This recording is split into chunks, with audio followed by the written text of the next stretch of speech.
यहाँ पूछते जोरानो अच्छा। बकलान था तुम जोरा।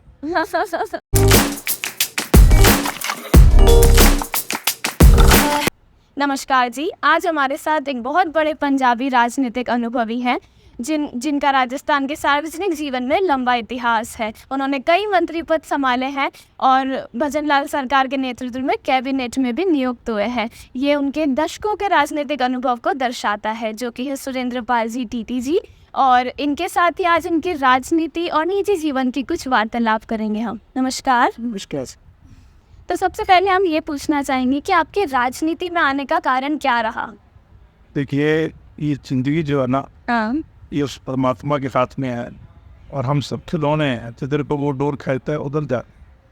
राजनीति में मेरा आने का कोई जिंदगी में कोई सपना भी नहीं। अच्छा। मैं एक नहीं गरीब घर में पैदा हुआ और बड़ी मुश्किल से मेहनत करके एक अच्छा अंतर्राष्ट्रीय खिलाड़ी, और फिर मुझको नौकरी मिली। नौकरी में मुझे नौकरी मिलना एक बहुत बड़ी परिवार के लिए कुछ खबरें थी कि कोई इनकम का साधन मिला। उसके बाद रेलवे में एक यूनियन होती, रेलवे मेंस यूनियन। अच्छा। उसमें मेरे को सेक्रेटरी बुला दिया, तो उससे थोड़ा सा राजनीति में बोलना चलना, ज्ञापन देना, ये थोड़ी सी मन में एक जिज्ञासा जागी। फिर धीरे धीरे मुझे जब ये राजनीति में इंटरेस्ट आने लगा तो मैं किसान सेल के अंदर काम करने लगा। अच्छा। मेरे जो बॉर्डर एरिया पर किसान थे, एक ही टीम लोग पानी ले जाते थे। बड़े वो बेचारे परेशान थे और उनको न्याय नहीं मिल रहा था। मैंने उन सबको इकट्ठा किया, तेल संघर्ष का स्थिति बनाई और उसके माध्यम से मैंने पहला कदम जो है वो राजनीति की ओर बढ़ाया। अच्छा, तो राजनीति में आने के बाद आपका कैसा अनुभव रहा? किस चीज़ से आपकी दिलचस्पी और राजनीति में बढ़ी? कोई भी काम जब शुरू करते उसमें अगर थोड़ी सी सफलता मिल जाए तो उसमें हमारा हौसला बढ़ जाए। किसान संघर्ष समिति में जब हमने पानी की मांग की तो इस संघर्ष में लोग काफ़ी संख्या में जुड़े और हमारी वो मांग थी वो प्रशासन को माननी पड़ी। और बहुत से लोग जो ज़्यादा पानी देते थे उन सब के आउटलेट्स होते हैं पानी देने वाले, उनको छोटा करके जब टेल पे पानी गया तो मेरे साथ एक टीम खड़ी हो और उस टीम से मेरा मनोबल भी बढ़ा। और जब कोई चीज़ एक दफ़ा संघर्ष करके मिल जाती है तो उसका ज़िंदगी में बहुत बड़ा संतोष होता है और उससे फिर आदमी को आगे बढ़ने का एक मार्ग मिल जाता है।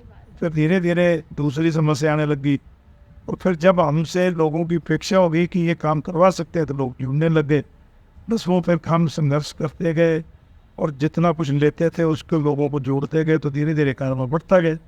तो फिर हम गंगानगर ज़िले में किसान नेता के रूप में जाने लगे। मीडिया में भी और आल गाँव में भी लोग जाने लगे कि हाँ, ये नौजवान लड़का है और ये संघर्ष करता है और ईमानदारी से करता है और ये लोगों पर न्याय है। ठीक है। आपके परिवार में पहले भी कोई राजनीति में थे?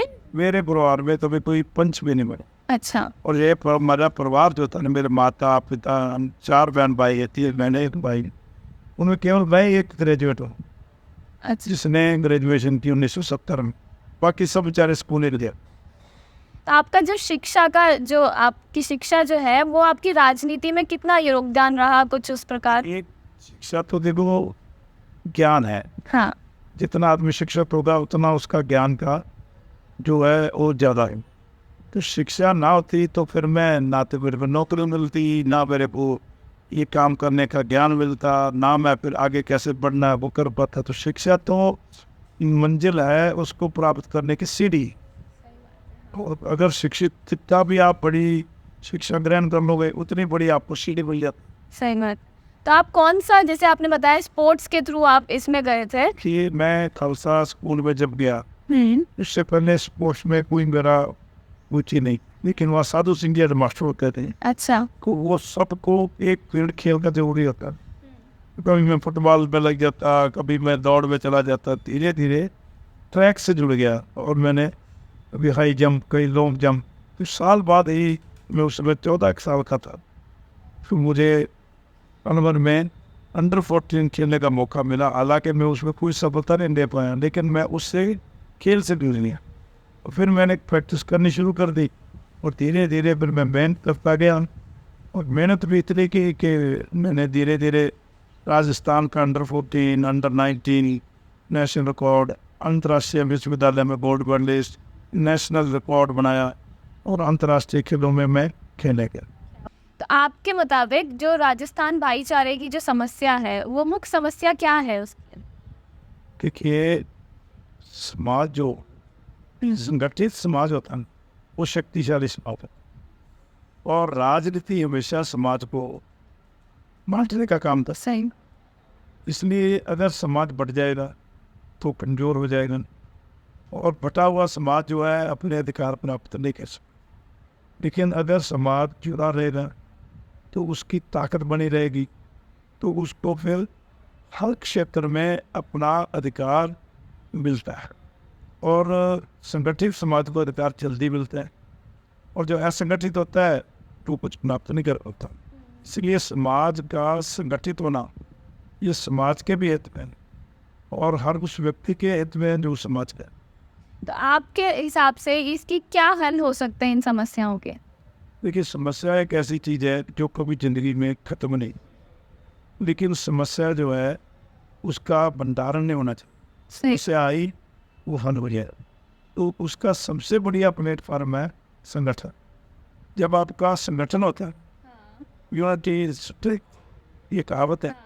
तो अगर आपका संगठन है वो आपके पास ताकत रहे, सही बात। और ताकत को सब कुछ किया, इसलिए मजबूत तभी बनेगा जब संगठित होंगे। सही बात है। दुनिया पूजते जोरानो, अच्छा। लानत है कमजोरा। तो अगर हम मजबूत बनेंगे तो संगठन रहेगा, मजबूत हो जाएगा, नहीं तो फिर कोई नहीं पूछे। सही बात है। इसी के लिए तो जैसे वो बनाया सर्वसिक समाज, सारे समाज बनाना बहुत समाज के हित की एक मैं समझता हूँ बात है। और सबको जोड़कर और सबको साथ लेकर और सबका विश्वास लेकर इसको आगे बढ़ना चाहिए। सही बात। तो आपके हिसाब से पंजाबी भाईचारों का राजस्थान में कैसे विकास हो सकता है? ये राजनीति सबसे पावरफुल सेक्टर, ठीक है। क्योंकि पावरफुल सेक्टर होने के कारण राजनीति में जितना भी जिस समाज का प्रभाव होगा उतना ही उस समाज को आगे बढ़ने का अवसर। इसी सोच के साथ हम राजनीति में आगे बढ़ते हैं और इसी सोच के साथ काम करते हैं। मुझे भी राजनीति में आने के बाद भारतीय जनता पार्टी की आज तक की हर सरकार मंत्री बनने का मौका मिला। 1993 में भैरव सिंह जी ने मुझे राज्य मंत्री का खिताब दिया और वेयर हाउसिंग कॉर्पोरेशन का चेयरमैन बनाया। उस समय गंगानगर में जितनी हमारी किसानों की समस्याएं थी, पेड़ नहीं काट सकते थे, छोटी जमीनों पर टुकड़े नहीं होते थे, ट्रेनों पर पानी नहीं था, खाड़े पक्के नहीं थे, नहरें कटी हुई थी, और सारे काम मैंने भैरव सिंह जी से मिलकर लोगों पे करवाए। इसलिए लोग मेरे से जुड़ते चले गए। ठीक है। फिर दोबारा वसुंधरा जी की सरकार आई, फिर मुझे मंत्री बनाया गए और मैं कृषि मंत्री बना। फिर मैंने किसानों के लिए बहुत सी योजनाएं, किसान भवन बनाए, किसानों को जमीन में अभी मंडियों के अंदर 20% कोटा दिलाया, किसान की आकस्मिक मौत हो जाए तो उसका बीमा करवाया, 3 लाख रुपये उसको मिलने लगाने पहले देता नहीं था, अच्छे बीज दिलाए। और मैं उस समय राजस्थान में हमें एग्रीकल्चर विभाग के मंत्री होने के नाते अकर्मणता पुरस्कार होता है, पूरे देश में एक राज्य को मिलता है। अच्छा। जो सबसे बड़ा पुरस्कार है देश का, और जो प्रोडक्टिविटी बढ़ाने पर मिलता है, उत्पादन बढ़ाने। अब राजस्थान जैसे प्रदेश को मैंने वो अपने मंत्री बैठे हुए तो बोला जी हम दोनों थे, तो उन दोनों ने मिलकर काम किया। राजस्थान प्रोडक्टिविटी में नंबर 1 पर आया और हमें वो अकर्मणता पुरस्कार गुजरात सेंट्रल गवर्नमेंट की तरफ से दिया। ठीक है। और जैसे जो भी राजस्थान में ये पंजाबी भाईचारा की संस्थानें हैं, इन्हें आप कैसे मजबूत करें? उसके बाद फिर आई वसुंधरा जी की सरकार। हाँ। दूसरी बात, हाँ। फिर मुझे मंत्री बनाए। ओके। फिर मुझे लेबर मिनिस्टर बनाया, तो मैंने श्रमिक कार्ड दिए। इतनी योजनाएं श्रमिक कार्ड पे बनाई, ये 2 की 25 में शादी पर 55,000 देना, उसकी मौत पर 2 लाख देना, उसके मकान के लिए 2 लाख देना, उनकी बच्चों की पढ़ाई के लिए देना। तो जो कार्ड बने जो 4 लाख थे, मैंने 26 लाख बनाए राजस्थान में। और उस कारण से टीटी कार्ड के नाम से मशहूर हो। आज भी विधानसभा में ये क्वेश्चन उठता है कि जो मेरे कार्यकाल में जो श्रमिक कार्ड पर सुविधाएं मिलती थी वो आज क्यों नहीं मिल रही। लेकिन मैंने उस समय जो बनाया उससे देश की केंद्रीय सरकार भी प्रभावित हुई। कई स्टेटों से हमारा मॉडल मांगा गया और वहाँ वो सर्वे कार्ड का क्या था। फिर मेरे को माइनिंग मिनिस्टर बनाया गया। तो फिर मैंने राजस्थान की माइनिंग मिनिस्टर होने के नाते रिफाइनरी शुरू की। रिफाइनरी कई सालों से बंद थी, उसमें सेम MOU पर 40,000 करोड़ कम करके उसी कंपनी को हमारा कांग्रेस के टाइम का किया हुआ MOU था, उसको रिव्यू करके और उसी कंडीशंस पर और उसी सारी शर्तों पर दोबारा 40,000 करोड़ कम में हमने उसको मंजूर किया और फिर उसको काम चालू कराया। प्राइम मिनिस्टर ने उसकी नींव पत्थर। मैंने उस समय ऑक्शन प्रणाली से सारी नीलामी करनी शुरू की। जो भ्रष्टाचार चलता था खनन विभाग में वो उसे बना के, चाहे रवन्ना था वो ई रवन्ना किया, ऑक्शन था ई ऑक्शन किया, तो भ्रष्टाचार जड़ से खत्म किया, जो आज तक लोग उसको याद करते हैं उसमें। अच्छा, तो जैसे ये संस्थानें जो बनी हैं इनके लिए आपका क्या विजन है, क्या कैसे मजबूत कर सकते हैं आप इन्हें? देखिए, कोई भी संस्था हाँ, जब बनती है संगठन बने, सही बात है। संगठन के अंदर जितनी संगठन की शक्ति उस हिसाब से उस संगठन के जितने लोग होते हैं मिल और वो क्या समाज के अंदर कमियां हैं और वो कमियों को दूर कैसे करना है और उसकी क्या क्या समस्याएं हैं, उन समस्याओं को अपने उठाते हुए कैसे उनको लोगों को न्याय दिलाना है, ये काम शुरू करना पड़ता। लेकिन एक बात ध्यान में रखनी पड़ती है, संगठन की जितनी शक्ति होती है, जितना संगठन बड़ा है उस हिसाब से ही संगठन संघर्ष करे। संगठन छोटा है, संघर्ष बड़ा होगा तो संगठन उठ जाएगा। अगर संगठन बड़ा है और संघर्ष छोटा है तो संगठन के ऊपर निकाल नहीं आएगा। इसलिए संगठन की रचना में एक बात है, चाहे 10 आदमी जुड़े, लेकिन 10 जुड़ के अच्छे विचारों से अच्छी बातें निकालें, फिर उनके लिए संघर्ष करके कुछ न कुछ प्राप्त करें। जो मिले उससे जिन लोगों को फ़ायदा उनको फिर संगठन से जोड़े, फिर और बड़ा संघर्ष करें, फिर और लोगों को कुछ न कुछ मिलेगा तो उनको भी जोड़े।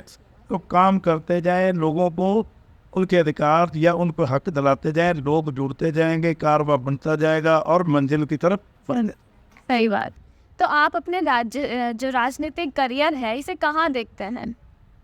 देखिए, जिंदगी में कभी आदमी को किसी भी काम से, हाँ, मैं ये नहीं कहता कि आप बहुत ज़्यादा एम्बिशियस बन, लेकिन हमेशा काम करने की इच्छा शक्ति रखनी चाहिए। सही बात है। जिंदगी के आखिरी क्षण तक आदमी को मैं अपनी ज़िंदगी में कैसे किसका भला कर सकता है इस सोच के साथ आगे बढ़ना चाहिए। और मेरी भी यही इच्छा रहती है, जो सामर्थ्य है मेरे पास है, जो लोग मुझे साथ देके मुझे जितना पावरफुल बनाते हैं, तो मैं अपनी पावर का सदुपयोग करते हुए उन लोगों के भलाई के लिए काम कर सकूँ। ये मेरी हमेशा इच्छा रही और इस इच्छा के साथ ही मुझे हर सरकार में मंत्री बनने का। शायद राजस्थान में कोई इक्का दुक्का लोग ही नहीं जो 4 बार मंत्री पद की शब्द, तो मैंने 4 सरकारों में मंत्री का 14 साल तक मंत्री रहा हूँ और कोई ऐसा पद नहीं है संगठन में भारतीय जनता पार्टी, जिलाध्यक्ष 13 साल रहा हो, प्रदेश का महामंत्री रहा हो, किसान मोर्चे का प्रदेशाध्यक्ष रहा हो, राष्ट्रीय कार्य समिति का मेंबर रहा हो। मैंने कोई भी पोस्ट नहीं है जिस पे काम या राजनीतिक के संगठन में और सरकार में नहीं किया। ये सब या तो ईश्वर की कृपा है या फिर लोगों का आशीर्वाद और दुआएं। लोगों की दुआएं आदमी को आगे बढ़ाती हैं और बद दुआएं आदमी को ख़त्म करती हैं। इसलिए काम करते समय हमेशा ध्यान में रखना चाहिए कि मैं ऐसा कोई काम ना करूं जिससे किसी की बददुआ मिले और उस बददुआ से मेरा जीवन जो है प्रभावित। तो आपके हिसाब से एक अच्छे नेता में क्या खूबियाँ होनी चाहिए? ये बात जो मैंने बताई, कभी भी कोई भी काम करे तो उस सोच के साथ करे कि मेरे काम से कोई भी आदमी वो हराश नहीं हो, निराश नहीं हो, और वो मुझे बद्दुआ नहीं।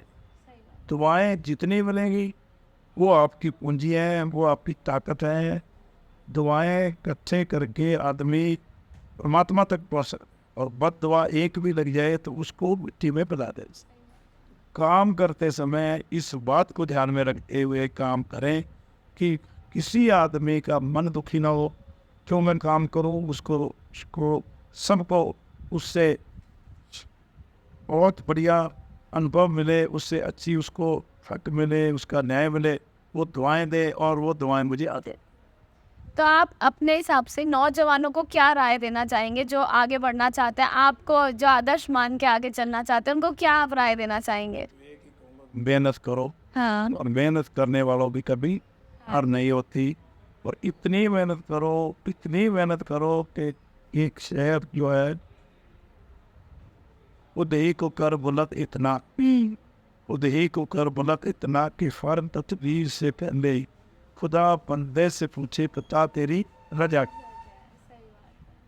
ये इतनी हिम्मत करो कि भगवान भी कहे यार तू इतना मेहनती है, इतना तू सच्चा सुच्चा है, तेरी इच्छा क्या है यार, तो मैं बता दे।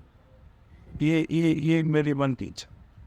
ठीक है, तो बहुत अच्छा लगा हमें आपसे बात करके, और होप करते हैं कि हमारी जनता को भी बहुत अच्छा लगा होगा, बहुत चीज़ें सीखने मिली होंगी आपके थ्रू, और नौजवानों को भी जो आपकी राय है उससे बहुत मेहनत करके आगे चलेंगे तो बहुत सक्सेस मिलेगी। सिख समाज को जो संगठन बना रहे हैं इंद्रजीत सिंह, उनको बहुत साधुवाद देता हूँ, हाँ। उनको बधाई भी देता हूँ, उनको शुभकामनाएं भी देता हूँ।